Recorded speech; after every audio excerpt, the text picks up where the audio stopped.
तो क्या आप बता सकते हैं किसी बिजनेस की रेपुटेशन की प्राइस कैसे निकाली जाती है?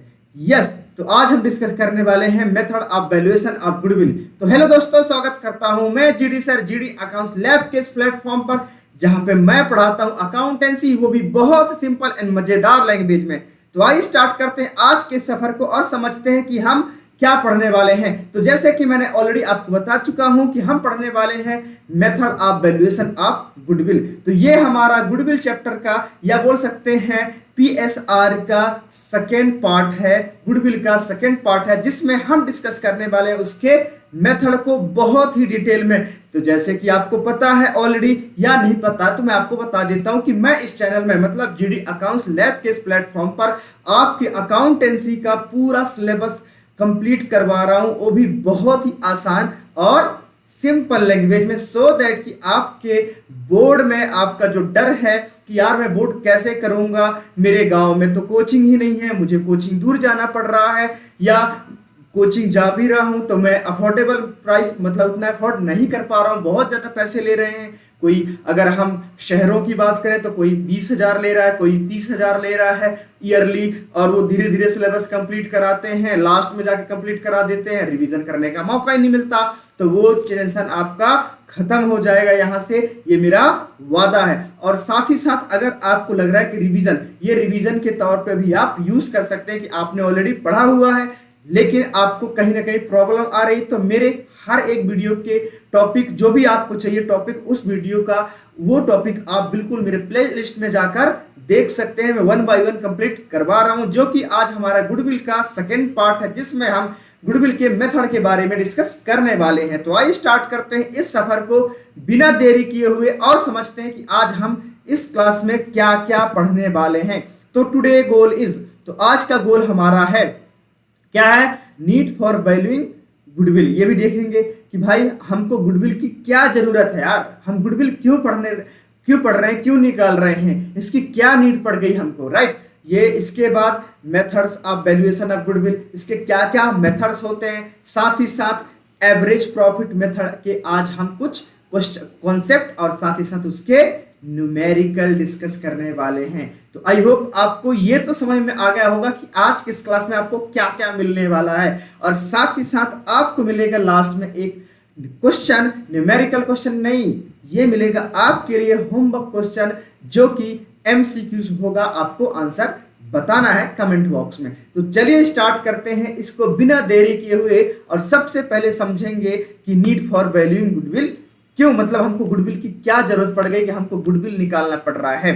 तो गुडविल, जैसे कि मैंने ऑलरेडी आपको बताया हुआ है, गुडविल क्या होता है, गुडविल किसी बिजनेस की रेपुटेशन होती, कमाई हुई एसेट होती है, जो कि इंटेंजिबल एसेट होती है ना। उसने बहुत सारे सालों से मेहनत करने की वजह से, उसने मेहनत करते करते इसको एस्टेब्लिश करा है, बनाया हुआ है। तो गुडविल एक टाइप का इंटेंजिबल एसेट होती है, सो दैट कि जो एक नॉर्मल बिजनेस है और एक आप हो जो आपने 10 साल से मेहनत करके अपने बिजनेस को एस्टेब्लिश करा है, तो नॉर्मल बिजनेस की तुलना में आप ज्यादा प्रॉफिट कमाओगे। आप जो ज्यादा प्रॉफिट कमाओगे वो गुडविल के नाम से जाना जाता है, ठीक है। और हमने प्रीवियस क्लास में ये भी डिस्कस करा था कि there are 2 types of goodwill, 2 types के गुडविल होता है। पहला था परचेस्ड गुडविल, जिसको हमने परचेस, किसी जब बिजनेस को परचेस करते हैं तो बिजनेस को परचेस करेंगे, इसका मतलब पूरा बिजनेस से परचेस कर लेंगे भाई साहब। जब पूरा बिजनेस से परचेस कर लेंगे तो वो उसका गुडविल भी तो हमारा हो जाएगा। तो जब गुडविल हुई, जब उसका नेटवर्थ जितना भी होगा उसके अलावा थोड़ा बहुत पैसा हम जो देंगे वो गुडविल का पैसा है, और उसी को हम परचेज गुडविल के नाम से जानते हैं। समझ में आ गया? चलिए, और दूसरा था हमारा self generated goodwill. Self generated goodwill में क्या होता है कि भाई साहब हम कोई परचेस नहीं करते हैं, बल्कि उसको मेहनत से साल दर साल हम उसको बढ़ाते हैं, हम अपनी मेहनत से स्टेब्लिश करते हैं, उसको हम सेल्फ जनरेटेड गुडविल के नाम से जानते हैं। ठीक है, क्लियर हो गया? चलिए अब देख लेते हैं कि हमको गुडविल की नीड क्यों पड़ी भाई, क्यों जरूरत पड़ रही है इन सब चीजों की। तो यहाँ पे मैंने ऑलरेडी लिख के रखा है कि 6 कंडीशन है, 6 केसेस ऐसे हैं जहां पे हमको नीड फॉर वैल्यूइंग गुडविल पड़ रहा है, मतलब हमको वैल्यू फाइंड करना पड़ रहा है गुडविल की। ऐसे कौन कौन से कंडीशन हैं, 1 बाय 1 डिस्कस करते हैं अच्छे से। तो पहला है when there is a change in profit sharing ratio. अच्छा, जब हमारे बीच, हमारे पार्टनर्स के बीच में है ना, हमारे पार्टनर्स, या मैं हमारे जब भी मैं नाम लूँ, इसका मतलब मैं अपने आप को एज अ पार्टनर क्या कर रहा हूँ, कंसिडर कर रहा हूँ। आप भी अपने आप को एज अ पार्टनर कंसिडर करेंगे तो आप बहुत अच्छे से रिलेट कर पाएंगे कि भाई मेरे पास जो आ रहा है वो फायदा है या लॉस है, जा रहा है तो, है ना। ये सारी चीजें आप आसानी से बिल्कुल कर पाएंगे। इसीलिए मैं बोलता हूं कि अपने आप को वो पर्सन डिनोट करो, अपने आप को वो बोलो कि हाँ मैं हूं वही, मैं हूं बिजनेस हाउस, मैं हूं फर्म। ठीक है, चलिए। तो पहला केस क्या है कि when there is a change in profit sharing ratio. For an example कि जो ए है, ए और बी, ये ए और बी है, ए बी दो पार्टनर हैं, उनका प्रॉफिट शेयरिंग रेशियो 2:1 था पहले। अब क्या करा इन्होंने, अब इन्होंने चेंज कर लिया। इन्होंने रीजन रहा है पहले जो हमने अभी पढ़ेंगे, अब इन्होंने जो चेंज कर लिया, अब इनका 1:1 रेशियो हो गया। अब ये जो 1:1 रेशियो हो गया, इसका मतलब देखो भाई, प्रॉफिट में बेनिफिट पहले ए को ज्यादा मिल रहा था, है ना। प्रॉफिट में हिस्सेदारी बोल सकते हैं, प्रॉफिट में हिस्सेदारी ए को ज्यादा मिल रहा था। कैसे भाई, अगर मैं इसको बोलूँ तो 2/3 ए को मिल रहा था और 1/3 बी को मिल रहा था, है ना। लेकिन अब इस केस में देखूंगा तो ए को तो मिल रहा है 1/2 और बी को भी मिल रहा है 1/2, मतलब दोनों को बराबर मिल रहा है ना। दोनों को बराबर मिल रहा है कि नहीं मिल रहा है। जब दोनों को बराबर मिल रहा है तो भाई साहब ये तो बोलेगा ना कि भाई पहले मुझे ज्यादा मिल रहा था, तो उसमें मैंने जो भी हमारा टर्म्स एंड कंडीशन थे, पार्टनरशिप डीड था, उसमें हमने जो भी चीजें मेंशन करी थी, उसके एफर्ट्स की वजह से हमको ज्यादा मिल रहे थे। तो भाई मेरा बिजनेस 10 साल से चला आ रहा है, तो उसकी केस में आप ऐसे कैसे चेंज कर सकते हो, अचानक से कैसे चेंज कर सकते हो। तो जब हम चेंज करते हैं ना, प्रॉफिट शेयरिंग रेशियो चेंज करते हैं, तब हम बीच में आपस में एग्रीमेंट करते हैं, एडजस्टमेंट करते हैं। क्या करते हैं, एडजस्टमेंट करते हैं कि पुरानी जो चीजें हैं अब तक जो भी चली आ रही थी उसको अब एडजस्टमेंट कर लेते हैं, इक्वल रेशियो में बराबर एडजस्टमेंट कर लेते हैं। अब इसके आने वाले टाइम में जो भी होगा उसको रेशियो में हम 1:1 के रेशियो में शेयर करेंगे या बांटेंगे, तो एडजस्टमेंट करेंगे। तो भाई साहब गुडविल को भी इन्होंने बनाया होगा पहले, तो हो सकता है गुडविल की कुछ वैल्यू रही होगी, 2 लाख, 2,000, 20,000, तो 20,000 अगर वैल्यू रही होगी या 15,000 अगर वैल्यू रही होगी, तो इसको भी क्या कर लेते हैं, एडजस्ट कर लेते हैं, है ना। तो इसीलिए जरूरत पड़ रही है कि जब चेंज हो रहा प्रॉफिट शेयरिंग रेशियो तो इनको एडजस्टमेंट करना पड़ेगा। और एडजस्टमेंट कब करेंगे, तभी तो मतलब गुडविल निकालना पड़ेगा, तभी तो एडजस्टमेंट होगा ना। गुडविल पता करना पड़ेगा कि चल गुडविल कितनी है, सो दैट कि मैं इसको क्या कर पाऊं, एडजस्ट कर पाऊं, है ना। इसके बाद से जो न्यू रेशियो होगा उसको बांट पाएंगे। नहीं, अगर एडजस्टमेंट नहीं करेंगे तो भाई तो गलत होगा ना। आप ही सोचिए कि आपने 20,000, लेट सपोज आपने 20,000 पैसे लगाए, रुपीस लगाए, और किसी ने 10,000 पैसा लगाया, मतलब रुपीस लगाया। अभी आपने 20,000 लगाए, तो आपका रेशियो जो भी आपने डिसाइड करा था, लेट सपोज आपने 2:1 करा था। अब जाके कुछ दिनों बाद आपने बोला कि भाई साहब ऐसा कर लो कि, या दूसरे बंदे ने जो बी है ना, आपके दोस्त ने जो भी आपके साथ बिजनेस कर रहा था, अब वो बोलता है कि भाई साहब ऐसा करो कि 1:1 के हिसाब से बांट लो यार। तो आप उसको बोल दो कि हाँ ठीक है भाई, ले बांट ले। ऐसा करोगे क्या? नहीं ना। बोले भाई मैंने जब पैसा लगाया है, अगर ऐसा कंडीशन आप चाहते हो कि बराबर करो, तो आप भी बराबर पैसे लगाओ, और मैंने जो एफर्ट लगाए हैं, मेहनत जो ज्यादा करे हैं, जो भी रहा है, आज तक का हिसाब कर लो, जितना पुराना हुआ है इसके बाद नया से बनाते हैं। तो मतलब कि पुराना एग्रीमेंट हो जाएगा समाप्त और न्यू एग्रीमेंट हो जाएगा स्टार्ट। और इसी यहाँ पे होता है चेंज इन PSR, तब जाके हमको गुडविल निकालने की जरूरत पड़ती है यहाँ पे भी। ठीक है, तो आई होप आपको समझ में आ गया होगा अच्छे से। ठीक है, चलिए अब मैं इसको कर देता हूँ इरेज, क्योंकि मुझे दूसरा पॉइंट भी समझाना है और आपको अच्छे से देखो इन पॉइंट्स को नोट डाउन करते चलना है। मैं समझाने की तो गारंटी मेरी है कि मैं आपके माइंड में सेट करा दूं, आपको रखने की कोई जरूरत नहीं पड़ेगी। देखना आफ्टर कंप्लीशन ऑफ 6 टॉपिक, है ना, 6 पॉइंट जैसे कंप्लीट होगा आप याद करेंगे कि मुझे तो नीड फॉर वैल्यूइंग गुडविल आज पूरे के पूरे समझ में आ गया है। ठीक है, तो मैं इसको इरेज कर देता हूं। आप आई होप कि आप लोगों ने लिख लिया होगा, और नहीं लिखा तो इसका ले लीजिए स्क्रीनशॉट और रख लीजिए अपने मोबाइल में। चलो, तो नेक्स्ट है हमारा when a new partner is admitted, है ना। तो ये जब हमको गुडविल की नीड कब पड़ती है, जब कोई नया पार्टनर आ जाता है। कब? जब कोई नया पार्टनर आता है। तो क्यों पड़ती भाई? जब नया पार्टनर आएगा, सोचो जब कोई नया पार्टनर आएगा तो क्या फिर मतलब मान लो कि दो पार्टनर ऑलरेडी हैं, ए और बी ऑलरेडी हैं, और वो 2:1 के रेशियो में प्रॉफिट शेयर कर रहे हैं। अब आ गया सी, तो सीवी तो कुछ ना कुछ पैसा इनसे लेगा ना कि भाई मुझे दो दो दो जल्दी से दो, 1/4 जो भी लेगा वॉट एवर इट इज, वो तो अभी हम चैप्टर वाइज डिस्कस करेंगे सारी चीजों को, नो प्रॉब्लम एट ऑल। ठीक है, तो जो भी वो लेगा, है ना, तो ये लोग सेक्रीफाइस करेंगे ना, ये लोग सेक्रीफाइस करेंगे, तो क्या हम इसको ऐसे ही दे देंगे कि ले भाई तू आ रहा तो ले ले? नहीं ना, उसके लिए वो कुछ ना कुछ पैसा लेके आएगा, मतलब वो कैपिटल लेके आएगा, है ना, जो हमने पैसा लगाया उसके हिसाब से वो कैपिटल लेके आएगा। साथ ही साथ हमने जो मेहनत करा है, एफर्ट लगाया, हम नाम कमाया, यहाँ पे मार्केट में इतना नाम कमाया है, उस नाम की वजह से तो हमको गुडविल जो बनी होगी उसका पैसा भी तो चाहिए बाबू भैया, चाहिए कि नहीं चाहिए? बिल्कुल चाहिए। तो जो हमने गुडविल का जो पैसा कमाया है, जो बनाया है, मेहनत लगाया है, उसकी रेपुटेशन बनाया है, उस गुडविल, उस रेपुटेशन के भी हमको पैसा चाहिए, तब भी हमको क्या करना पड़ता है? गुडविल फाइन करना पड़ता है। कैसे फाइन करेंगे अभी हम सीखेंगे। एंड तीसरा है व्हेन अ पार्टनर रिटायर और डाइज, जब पार्टनर रिटायर हो गया, है ना, अब पार्टनर रिटायर हो गया या किसी पार्टनर की डेथ हो गई, ठीक है, जब रिटायर हो गया, डेथ हो गई, तो क्या होगा?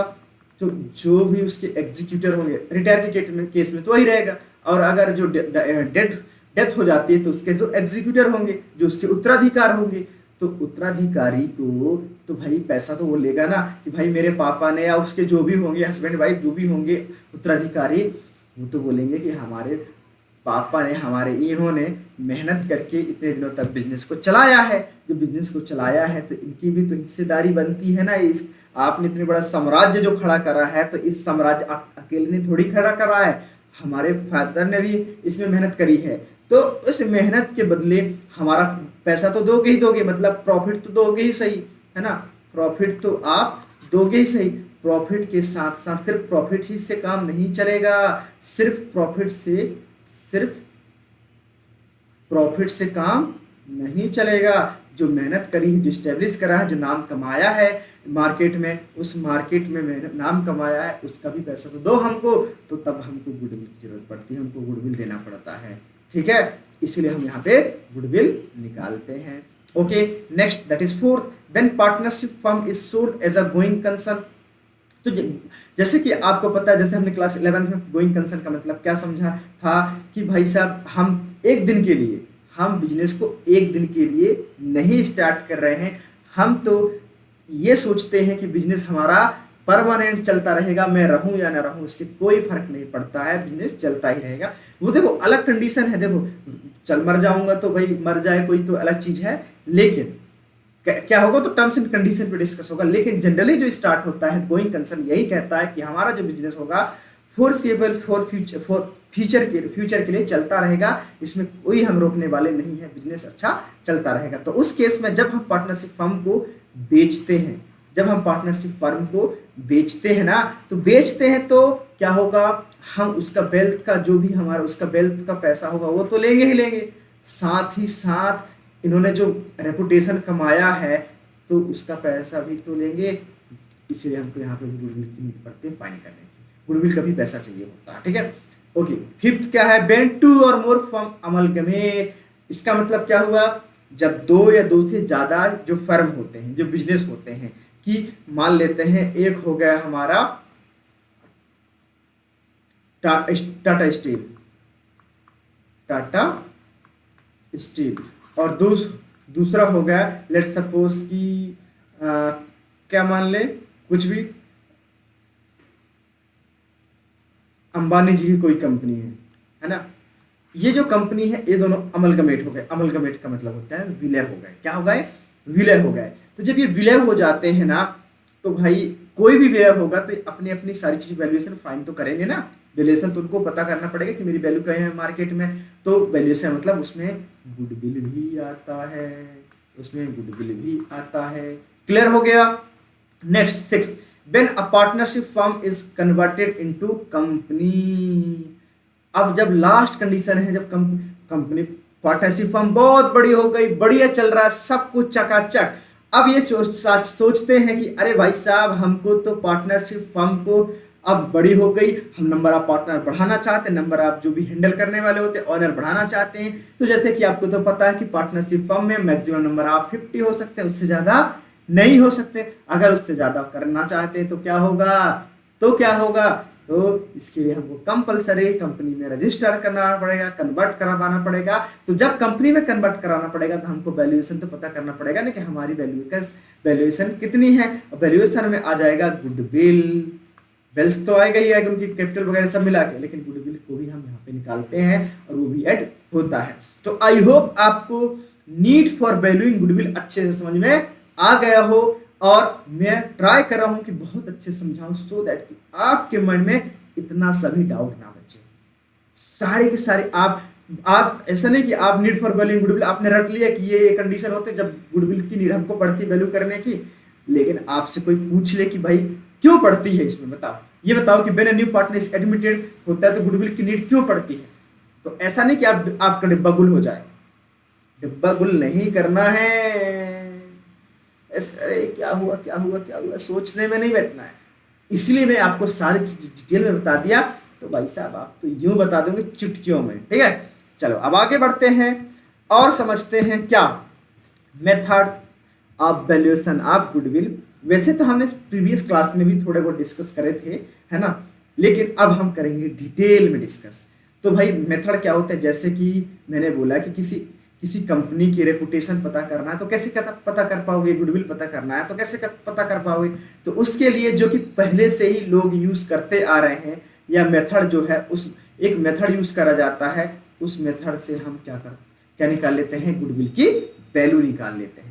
वो कौन कौन से मेथड हैं, कितने उपयोगी हैं, हम सब डिस्कस करेंगे। तो मेथड होते हैं generally, method of valuation of goodwill है हमारे 3, लेकिन एक है चौथा भी है। यहाँ पे सर आपने चौथा क्यों रखा है, 3 बोल रहे हो, तो यहाँ पे मैंने चौथा रखने का रीजन ये है कि हमारे एग्जाम में तो आते हैं 3, लेकिन हमारे एनयूटी मेथड भी होता है जो कि हमारे एग्जाम में जनरली एग्जाम में नहीं पूछे जाते, इसके क्वेश्चन आज तक नहीं बनते हैं, लेकिन होते हैं तो मैं आपको एक बार बता दूंगा, ठीक है। तो पहला है average profit method. Average profit में 3 मेथड होते हैं मेनली, जिसको हम पढ़ने वाले हैं अच्छे डिटेल में, और चौथा है एन्युटी मेथड, है ना। तो एवरेज प्रॉफिट मेथड पहला, दूसरा सुपर प्रॉफिट मेथड, तीसरा कैपिटलाइजेशन मेथड, और चौथा है एन्युटी मेथड, जो कि हमारे लिए कोई ज्यादा नीड की जरूरत वाली बात नहीं है। हमारे एग्जाम में तो average profit method, super profit method और कैपिटलाइजेशन मेथड, इन्हीं से एग्जाम में क्वेश्चन पूछे जाते हैं। क्लियर हो गया भाई साहब। चलो तो अब हम डिस्कस करेंगे इनको डिटेल में कि एवरेज प्रॉफिट मेथड होता क्या है, सुपर प्रॉफिट मेथड होता क्या है, कैपिटलाइजेशन मेथड होता क्या है। तो भाई साहब अब ये क्या हुआ, ये जो 3 मेथड है ना, इनके भी सब टाइप होते हैं, इनके भी सब टाइप होते हैं। कि जो एवरेज प्रॉफिट मेथड होते हैं इसके 2 प्रकार होते हैं। एवरेज प्रॉफिट मेथड के 2 प्रकार होते हैं। पहला सिंपल एवरेज मेथड, दूसरा वेटेड एवरेज मेथड, या इसको सिंपल प्रॉफिट मेथड बोल सकते हैं। सिंपल एवरेज प्रॉफिट मेथड क्या बोल सकते हैं, सिंपल एवरेज प्रॉफिट मेथड, और इसको वेटेड एवरेज प्रॉफिट मेथड। और दूसरा सुपर प्रॉफिट मेथड। तो सुपर प्रॉफिट में ना तो सिंपल एवरेज ये कुछ भी नहीं होता, ये सिंगल ही होता है, वो हम इसको भी अच्छे से डिस्कस करेंगे। कैपिटलाइजेशन में भी हम 2 मेथड पढ़ते हैं, कैपिटलाइजेशन ऑफ एवरेज प्रॉफिट, दूसरा कैपिटलाइजेशन ऑफ सुपर प्रॉफिट। तो आई होप एटलीस्ट आपको यहां से तो 2 चीजें क्लियर हो गई होगी। एक तो method of valuation of goodwill, 3 method होते हैं, और उन 3 मेथड में 3 याद रखना है, मेनली 3 ही आपको याद रखना, ठीक है। भले मैंने 4 बताया, लेकिन आपको 3 ही याद रखना है। तो 3 मेथड होते हैं, और उन 3 मेथड के कुछ सब टाइप मेथड भी होते हैं, जो कि 2 एवरेज प्रॉफिट मेथड के, कैपिटलाइजेशन मेथड के, बाकी 2 एक का नहीं होता है, ठीक है। अब हम डिस्कस करेंगे आज सिंपल एवरेज मेथड के बारे में, और अगर हमारे पास टाइम रहा तो वेटेड एवरेज मेथड भी डिस्कस कर लेंगे।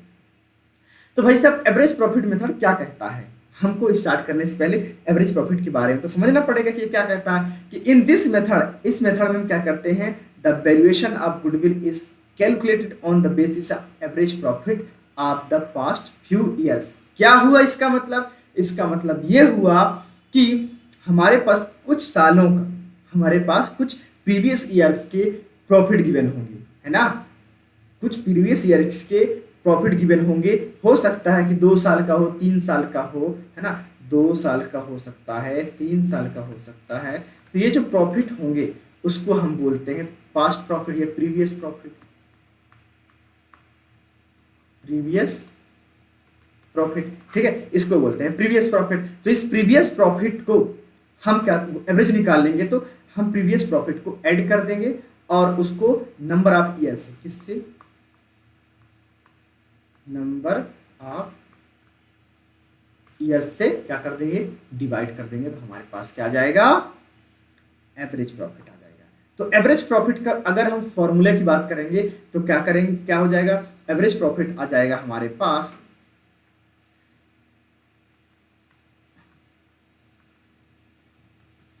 Average profit equal to sum of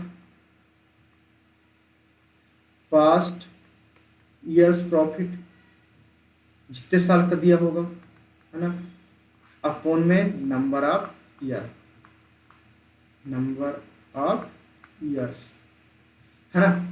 ये करेंगे तो हमारा एवरेज प्रॉफिट, एवरेज प्रॉफिट आ जाएगा, ठीक है। अब जब गुडविल इसका फाइंड करेंगे तो अच्छा, अब इसमें जो हमने डिस्कस करा था कि एवरेज प्रॉफिट मेथड अभी दो प्रकार के होते हैं, एक तो सिंपल एवरेज प्रॉफिट मेथड, दूसरा वेटेड एवरेज प्रॉफिट। तो सिंपल में तो आपको जो मैंने आपको बताया, बस सिंपल इतना ही करना होता है, कोई दिक्कत वाली बात नहीं है। सिंपल में goodwill is valued based on the average profit of the past few years multiply by agreed number of years purchase. तो गुडविल क्या होता है, average profit into number of years purchase. क्या होता है सर एवरेज प्रॉफिट, आपको मैंने बता दिया कि टोटल प्रॉफिट जो भी होगा पास्ट फ्यू ईयर्स के, उसको टोटल नंबर ऑफ ईयर से डिवाइड कर देना, तो आपको क्या आ जाएंगे, एवरेज प्रॉफिट। लेकिन ये नंबर ऑफ, फिर एवरेज प्रॉफिट आ जाएगा, जब एवरेज प्रॉफिट आ जाएगा तो हम क्या करेंगे, तो हम करेंगे गुडविल। तो गुडविल क्या होता है ना, तो गुडविल क्या होता है, गुडविल होता है average profit into number of year purchase, number of purchase year, purchase year. क्या होता है सर इसका मतलब, मुझे तो समझ में नहीं आ रहा कि परचेज ईयर का मतलब हुआ।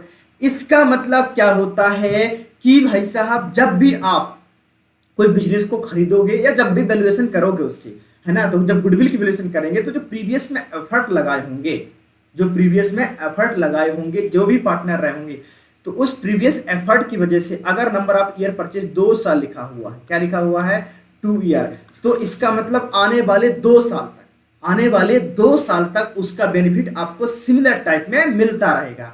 क्या समझ में आया कि भाई साहब आपने जो प्रीवियस में एफर्ट लगाए हैं ना, आपने जो प्रीवियस में एफर्ट लगाए हैं, उस एफर्ट की वजह से आने वाले 2 साल में आपको सिमिलर टाइप का प्रॉफिट मिलता रहेगा। उसी को बोलते हैं नंबर ऑफ ईयर परचेज। समझ में आ गया, ईयर परचेज का मतलब जब भी ऐसा दिया हो, इसका मतलब ये सोच लेता, अगर 3 साल लिया है, 3 साल दिया हुआ है, तो आप 3 साल तक मानिए कि आने वाले 3 साल तक सिमिलर टाइप का प्रॉफिट प्रीवियस एफर्ट की वजह से मिलता ही रहेगा। समझ में आया कि भाई साहब, ये बोल सकते हैं कर्मों का फल, क्या बोल सकते हैं, जो भी आप कर्म करोगे उसका फल मिलता रहेगा। अगर आपने बहुत अच्छा कर्म किया है, आपका गुडविल बहुत अच्छा बना के रखा है, रेपुटेशन बना के रखा है, तो आने वाले टाइम में भले ही आप उतना एफर्ट नहीं लगाओगे, फिर भी प्रीवियस में जो एफर्ट लगाया था, उस एफर्ट की वजह से, आपके उस कर्म की वजह से आपको बेनिफिट मिलता ही जाएगा। फिर बाद में आप डिस्ट्रॉय करो, कुछ भी करो, उससे कोई मतलब नहीं, लेकिन उतने टाइम तक तो मिलता ही जाएगा सिमिलर टाइप का, फिर धीरे धीरे से भले से वो रिड्यूस हो जाए। क्लियर हो गया। तो चलिए, अब ये तो हमने सीख लिया कॉन्सेप्ट कैसा ऐसा होता है। तो सर अब मुझे तो समझ में आया कि क्वेश्चन आ जाएगा तो मैं तो डब्बा गुल हो जाएगा मेरा। तो चलो, डब्बा गुल नहीं करना है, समझते हैं कैसे करते हैं क्वेश्चन को सॉल्व। आयो, ये है क्वेश्चन, अब बताओ कैसे सॉल्व करेंगे। आसान है, बहुत आसान। क्या लिखा है, calculate the value of goodwill at 3 year purchase. क्या लिखा है, 3 ईयर परचेज। मतलब क्या हुआ इसका मतलब भाई, 3 साल तक, आने वाले 3 साल तक जो कंपनी ने, जो बिजनेस ने प्रीवियस में एफर्ट लगाए थे, उस प्रीवियस एफर्ट की वजह से आने वाले टाइम में भी हमको बेनिफिट मिलता रहेगा सिमिलर टाइप का। Of an average profit of 5 year, कितने साल का, 5 ईयर का एवरेज प्रॉफिट के हिसाब से। Profit and loss for last 5 year as follows. तो प्रॉफिट एंड लॉस कुछ इस टाइप से दिया हुआ है। तो ये आपको क्या निकालना है, goodwill average profit, simple average profit method से। बहुत आसान है। देखो ईयर्स भी लिखे हैं, 2014, 15, 16, 17, 18। ये जो ईयर है, इनके कुछ प्रॉफिट भी यहाँ पे, या लॉस प्रॉफिट जो भी है ऑलरेडी गिवन है। पॉजिटिव है, मतलब यहाँ पे कोई ब्रैकेट नहीं, इसका मतलब प्रॉफिट लॉस लिखा है, लेकिन ये सब प्रॉफिट ही है। क्यों, कैसे पता चला सर मुझे, इसलिए पता चला कि यहाँ पे अगर लॉस होता तो ब्रैकेट में लिखा होता। किसमें लिखा होता, ब्रैकेट में लिखा होता। अगर ब्रैकेट में लिखा है इसका मतलब वो लॉस है, लेकिन यहाँ पे ब्रैकेट में नहीं लिखा है तो लॉस नहीं नहीं है बाबू भैया।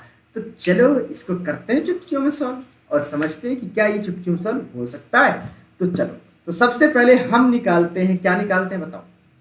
हम सबसे पहले निकालते हैं एवरेज प्रॉफिट। तो एवरेज प्रॉफिट होता क्या है? एवरेज प्रॉफिट होता है सम ऑफ प्रॉफिट। अच्छा, थोड़े से इसको, क्या होता है एवरेज प्रॉफिट? होता है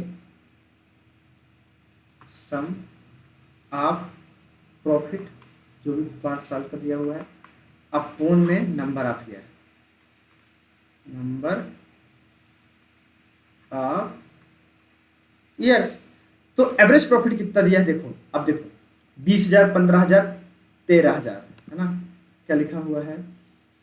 20,000 प्लस 15,000 प्लस 13,000, क्लियर? इसके बाद 30,000 और 30,000 प्लस 30,000 प्लस 38,000, और इसको हम डिवाइड कर देंगे नंबर ऑफ ईयर से, जो कि 5 साल है। तो इनको जब ऐड करो, ऐड करना, देखो 20 और 15 कितने हो गए? 35, है ना? 35 और 30 कितने होते हैं? 65, 65। और देखो 65 के बाद अगर मैं 38 और 39 कर दूं तो ये हो जाते हैं 51। क्या हो जाते हैं? 51। तो भाई 65 और 51 कितने हो गए? 6, और ये हो जाएगा 11, 1,16,000। तो इसका आ गया 1,16,000 अपॉन में 5, ठीक है? अब मैं इसको जब डिवाइड करूंगा तो 5 2 जा 10 बचेगा 1, और ये 16, 5 3 जा 15 बचेगा 1, 5 2 जा, तो ये आ जाएगा 23,200। तो भाई एवरेज प्रॉफिट क्या आ गया? एवरेज प्रॉफिट आ गया 23,200, है ना? और मुझे चाहिए गुडविल। मुझे क्या चाहिए? गुडविल से मतलब है मुझे, तो गुडविल क्या होता है? नंबर ऑफ परचेस ईयर, है ना? Multiply by number of purchase year, और नंबर ऑफ परचेस ईयर कितना दिया हुआ है? 3 ईयर, ठीक है? तो गुडविल हो गया average profit, average profit into number of purchase year,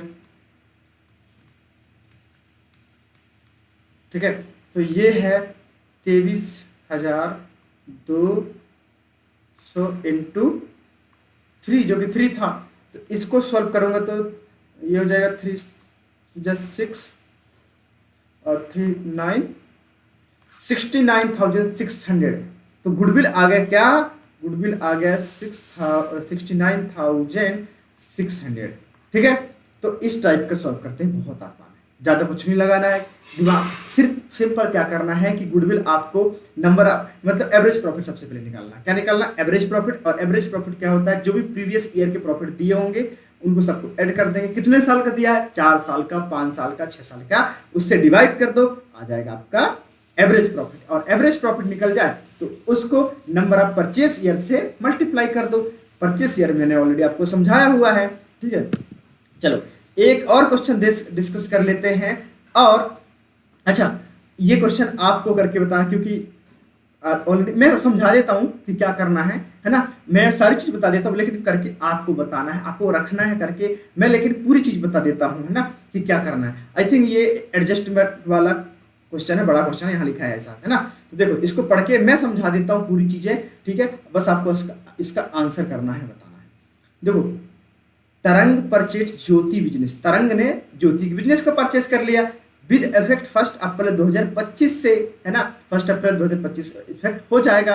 profit shown by the ज्योतिष business for the last 3 financial year, 3 साल का, क्या लिखा है? लास्ट 3 ईयर्स का, फाइनेंशियल ईयर का लास्ट 3 ईयर का, जो कि 31 मार्च में जो एंड हो रहा है, तो लास्ट 3 साल का प्रॉफिट कुछ इनका ऐसे था, 2023 में, 24 में और 25 में। कैसे कैसे था? 2023 में क्या बोला है कि 1 लाख था, लेकिन उसमें इंक्लूड करा था एबनॉर्मल गेन, जो कि 12,500।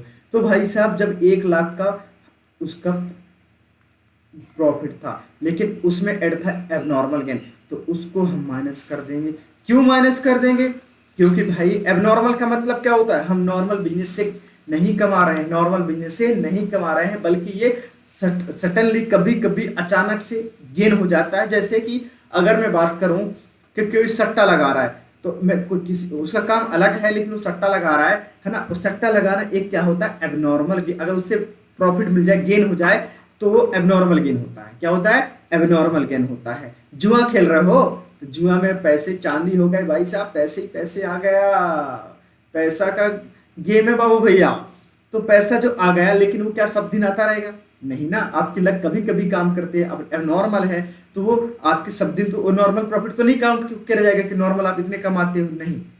तो इसीलिए जो नॉर्मल गेन है उसको आप माइनस कर दोगे तो ये बचेगा 87,500। तो इसको प्लस करेंगे। इसके बाद 2024 में लिखा है कि 1,25,000 था, लेकिन after charging N abnormal loss. तो क्या एबनॉर्मल लॉस डेली डेली होगा? है ना। एबनॉर्मल लॉस कैसे समझाऊं? जैसे लॉस बाय थेफ्ट, कि आपका दुकान बड़े चल रहा था, एक चोर ने आया, चोरी करके लेके भाग गया, तो आपका एबनॉर्मल लॉस हो गया। तो भाई चोरी का डेली थोड़ी होगी आपके दुकान में। अगर चोरी डेली हो रही तो आपने तो प्लान करके रखा भाई ले तू तो ऐसा कर, मैं इंश्योरेंस क्लेम करने के लिए तेरे को बता देता, तू ले लेके भागता रहे, मैं यहाँ क्लेम कर दूंगा, फिर अपन आपस में बांट लेंगे, है ना। यही चल रहा होगा ना, ये सिस्टम चलता है। अगर डेली हो रहा है तो डेली तो पॉसिबल नहीं है, तो ये एबनॉर्मल तरीके से होते हैं, है ना। या भाई लॉस बाय थेफ्ट या लॉस बाय फायर, आग लगने से खराब हो जाए आपका बिजनेस, है ना। तो इसको एबनॉर्मल लॉस बोलते हैं। और एबनॉर्मल लॉस को क्या कर देते हैं, ऐड कर देते हैं। तो 1,25,000 ऑलरेडी था, है ना, 1,25,000 ऑलरेडी था, उसमें आप 25,000 जो कि एबनॉर्मल लॉस है उसको प्लस कर दोगे तो 1,50,000 हो जाएगा। तो अब आपको इससे काम है और इससे। तीसरा क्या लिखा है 25 में क्या है, 1,12,500, 1,12,500 है, excluding 12,500, excluding 12,500 as a insurance premium. तो भाई इंश्योरेंस प्रीमियम आपने जो दिया हुआ है, तो on the firm's property how to be now to be insured, जो कि इंश्योर अब इंश्योर्ड हो गया, है ना। इंश्योरेंस आपने करा लिया, इंश्योर्ड करा लिया। तो बताओ अब ये आपको दिमाग लगाना है और बताना है कि ये क्या होगा। दोनों चीजें, या तो एबनॉर्मल होगा या नॉर्मल होगा, है ना। एबनॉर्मल होगा या नॉर्मल होगा, ये आपको बताना है, दिमाग लगाना है और बताओ कि क्या होगा। तो ये मैं नहीं बताऊंगा क्योंकि मैंने दो चीज तो आपको ऑलरेडी बताया हुआ है। और अगर आप इसका आंसर नहीं बता पा रहे, अगर दिक्कत आ रही तो कमेंट बॉक्स में बिल्कुल पूछ सकते हैं, तो मैं नेक्स्ट क्लास में इस क्वेश्चन को रख सकता हूं, बता सकता हूं कि क्या होगा। अब देखो भाई, अगर ये चीजें आपने कर लिया, फिर आपको निकालना पड़ेगा एवरेज प्रॉफिट, है ना। एडजस्टमेंट करने के बाद आपको निकालना पड़ेगा एवरेज प्रॉफिट। एवरेज प्रॉफिट क्या होंगे, सम ऑफ प्रॉफिट अपॉन में नंबर ऑफ ईयर। तो नंबर ऑफ ईयर 3 थे, सम ऑफ प्रॉफिट क्या हो 87,500, 1,50,000 प्लस इनमें से क्या 1,12,500 आएगा, या इसको माइनस करेंगे या प्लस करेंगे, ये आपकी जिम्मेदारी है, ये आपको बताना है। ये मैं आपके लिए होमवर्क दे के जा रहा हूं, तब तो लगेगा, सब तो समझ आएगा कि मैं एफर्ट लगा रहा हूं। अगर नहीं कर पा रहे तो कमेंट बॉक्स में बिल्कुल बताइए। इस क्वेश्चन का आंसर हम नेक्स्ट क्लास में स्टार्टिंग में ही रख लेंगे। चलो, तो ये आपको सॉल्व कर लेना इस क्वेश्चन को। अब हम चलते हैं आगे। अब दूसरा जो मेथड था उसी में एवरेज प्रॉफिट में वेटेड एवरेज प्रॉफिट मेथड। क्या था, वेटेड एवरेज प्रॉफिट था। वेटेड का मतलब क्या होता है, हम कोई वेट दे देते हैं, वेट दे देते हैं कि भाई जैसे कि अगर 20,000 है तो इसका मैंने 2 का वेट दे दिया, 2 का वेट मतलब दोनों मल्टीप्लाई कर दो, ये हो जाएगा 40,000, खत्म। यही तो होता है वेटेड एवरेज, है ना, खत्म बात। तो weighted average profit method is method of valuing goodwill in which past profit are multiply by assign weight. तो जो भी पास्ट प्रॉफिट होंगे और उसका जो भी वेट गिवन होगा उससे हम मल्टीप्लाई कर देंगे, ठीक है। And the total is divided by, जो टोटल करेंगे उसको डिवाइड कर देंगे सम ऑफ वेट्स, जो वेट होंगे उसके सम से, and find the weighted average profit, उससे हम वेटेड एवरेज प्रॉफिट निकाल लेंगे। This average profit is then multiplied by number of years purchase to determine goodwill, खत्म। ठीक है, तो गुडविल क्या होता है, weighted average normal profit into number of year purchased, खत्म बात। चलो इसको भी एक क्वेश्चन से समझते हैं भाई। तो क्या लिखा, profit of the firm for the 3 year ended 31 March for the last 5 year, 5 साल का कुछ प्रॉफिट ऐसे ऐसे दिया है कि प्रॉफिट 21 का 40,000, 22 का 48,000, 23 का 60,000 और 24 का 50,000 और 25 का 36,000, ये तो दिया है। आगे क्या लिखा हुआ, आगे लिखे calculate the value of goodwill value of goodwill बताना है on the basis of 3 year purchase. किस बेसिस पे? 3 ईयर परचेज की बेसिस पे। आप the weighted average profit after assign weights, weight क्या? पहले को 1, दूसरे का 2, तीसरे को तीसरा, चौथे को 4 और पांचवे को 5, ऐसे वेट असाइन करना है। उस बेसिस को क्या, उस बेसिस पे आपको गुडविल की वैल्यू निकालना है respectively to the profit for the year ended 31 March 21, 22, 23, 24 या 25। इसका बात कर रहे हैं, है बहुत आसान। देखो भाई, आप वेटेड एवरेज की बात चल ही रही तो मैं निकाल लेता हूं वेटेड एवरेज। वेटेड एवरेज, तो वेटेड एवरेज में अगर मैं एक टेबल से, देखो टेबल से डिसाइड करूं तो आसान हो जाएगा।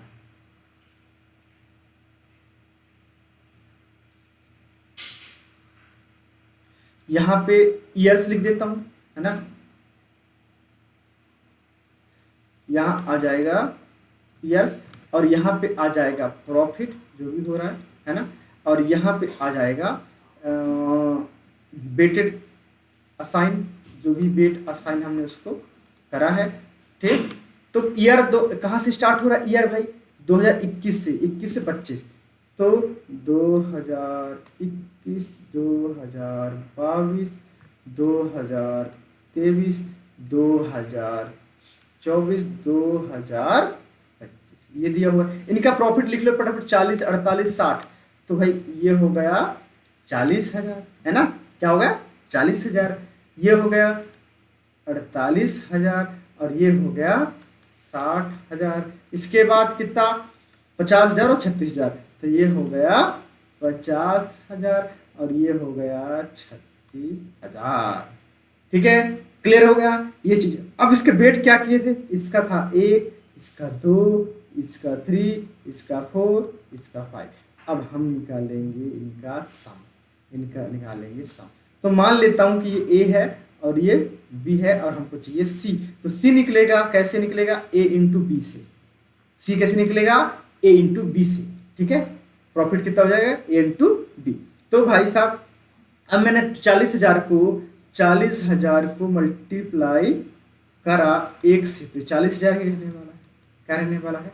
40,000 ही रहने वाला है ना। 40,000 को मैंने 1 से मल्टीप्लाई कर दूं तो 40,000 ही, 40,000 ही रहने वाला है। एंड 48,000 को 2 से मल्टीप्लाई करूंगा तो 48 2 जा 96, तो ये हो जाएगा 96। एंड 60,000 को मल्टीप्लाई कर दूंगा 3 से, तो ये हो जाएगा 1,80,000। ठीक है, और 50,000 को मल्टीप्लाई कर दूंगा 4 से, तो ये हो जाएगा 2 लाख। क्या हो जाएगा? 2 लाख। और 36,000 को 5 से मल्टीप्लाई कर दूंगा तो ये हो जाएगा 36 का 36। देखो अब इसको मतलब कि 1,80,000 कैसे करा भाई? ये मेरे टेक्निक है, मैं रट के नहीं आया कि आप सोचोगे सर आप डाइडर कर रहे हो। देखो 36 का आधा करा, देखो मैं ऐसा लिख सकता हूँ ना, 36,000 को मैं 10 इंटू 2 लिख सकता हूँ। 10 इंटू 2 मतलब अल्टीमेटली भी 5 ही आया, तो इसको मैंने काट दिया तो कितना हो जाएगा? 18,000 और इसको एक और लगा दो 0, तो ये हो जाएगा 1,80,000। खत्म। ठीक है, ऐसे आता है। ये हो गया हमारा काम। अब इसका कर दो सम ऑफ प्रॉफिट, इन सबको ऐड कर दो तो 1,80,000 और 2 लाख कितने हो गए भैया बताओ? कितने हो गए? 3,80,000 हो गए।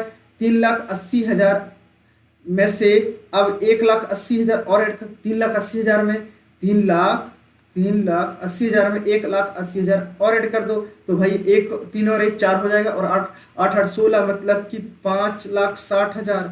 5,60,000 5,60,000 प्लस 40,000 तो ये हो जाएगा 6 लाख। और 6 लाख प्लस 90 ये बचा हुआ है तो 696। 6 लाख कितना होगा? 6,96,000 ये आ गया वेटेड एवरेज। अच्छा, अब इसको हम नंबर ऑफ ईयर असाइन जो भी गिवन होंगे तो 1 + 2 3, 3 + 3 6, 6 + 4 10, 10 + 5 15 से डिवाइड कर दो जो भी समय है ना, तो ये आ जाएगा वेटेड एवरेज प्रॉफिट। तो 15 4 जा कितना होता है? 60। 15 4 जा 60, बचा कितना? 9, तो 96। 15 6 जा कितना होता है? 90 और बचा 6। ओके, तो ये आ गया 46,000 400। वेटेड एवरेज कितना आ गया? वेटेड एवरेज आ गया 46,400। अच्छा, नंबर ऑफ ईयर परचेस कितना था इस केस में? देखो 3 ईयर, क्या लिखा है? 3 ईयर, तो इसको 3 से मल्टीप्लाई कर दो, तो ये गुडविल आ जाएगा। गुडविल क्या होता है? वेटेड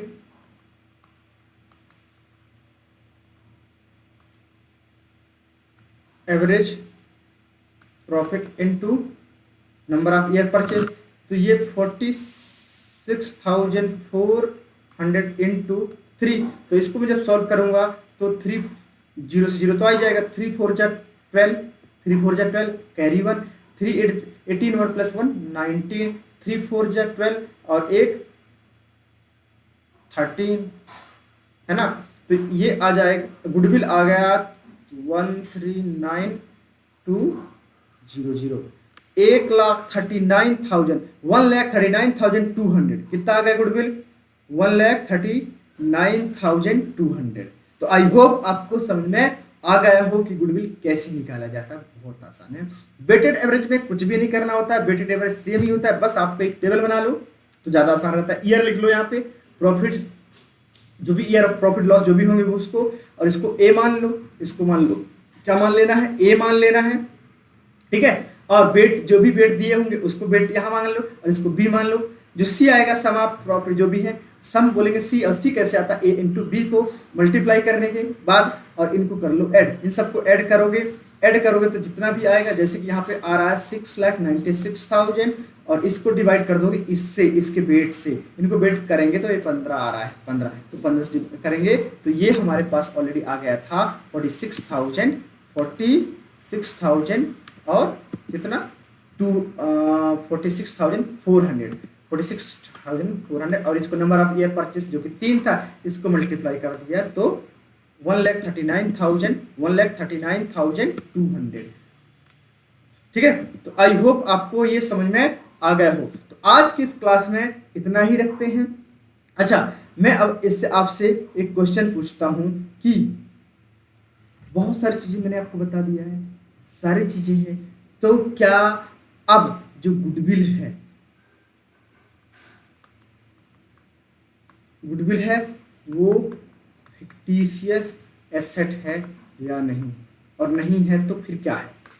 गुडविल फिक्टिशियस एसेट्स है या नहीं, और अगर नहीं है और अगर है तो रीजन बताओ, और अगर नहीं है तो क्यों नहीं है, ये आपको कमेंट बॉक्स में लिखकर बताना है। तो आज के इस क्लास को हम यहीं पे समाप्त करते हैं, और तब तक के लिए आपको मस्त रहना, स्वस्थ रहना है, और अपनी पढ़ाई को जारी रहना है, मेहनत करते रहना है, क्योंकि स्टेप बाय स्टेप की पढ़ाई ही आपको कब आगे ले जाएगा आपको पता ही नहीं चलेगा। एग्जाम के आने के टाइम पे आपको घबराना नहीं होगा, क्योंकि आपने पहले से प्रिपरेशन कर लिए होंगे। ठीक है, तो अगर आपने प्रिपरेशन नहीं करा तो आपको तो डर लगने लगेगा कि भाई क्या होगा। तो इसीलिए एक छोटी सी पढ़ाई आपकी लाइफ बदल सकता है। छोटे छोटे स्टेप लो, थोड़े थोड़े, 1-1 घंटे 2-2 घंटे पढ़ो अभी से, बस, ज्यादा कुछ नहीं। बाकी तो आपको मस्ती करना, मौज करना है, यही तो लाइफ है। यही लाइफ है जहाँ पे आप मस्ती भी कर देंगे, पढ़ाई भी करेंगे, सब कुछ बैलेंस बना के चलना होता है। कोई भी चीजें एक्सेसिव नहीं करना है कि यार पढ़ाई करने के चीजों चक्कर में तो मैं भूल ही गया मेरी जिंदगी क्या था, मैं घर में पढ़ा रहा 4 दीवारों के अंदर। तो नहीं, ऐसा बिल्कुल भी नहीं करना है। पढ़ाई के साथ साथ मस्ती भी, और ऐसा नहीं कि मस्ती में आप बाहर घर ही नहीं आ पा रहे हैं, बाहर कहीं भी कुछ भी देख उठा ही नहीं पा रहे हैं बुक को, तो ऐसा भी नहीं करना है। चीजों को बैलेंस लेके चलो। क्या लेके चलना है? बैलेंस लेके चलना है। तो आई होप आज के क्लास में आपको बहुत मजा आया होगा। मजे के साथ साथ सारी चीजें आपको क्रिस्टल क्लियर होती चली होंगी। तो इतना ही रखते हैं, तब तक के लिए स्वस्थ रहिए, मस्त रहिए और पढ़ाई करते रहिए। Bye bye and thank you.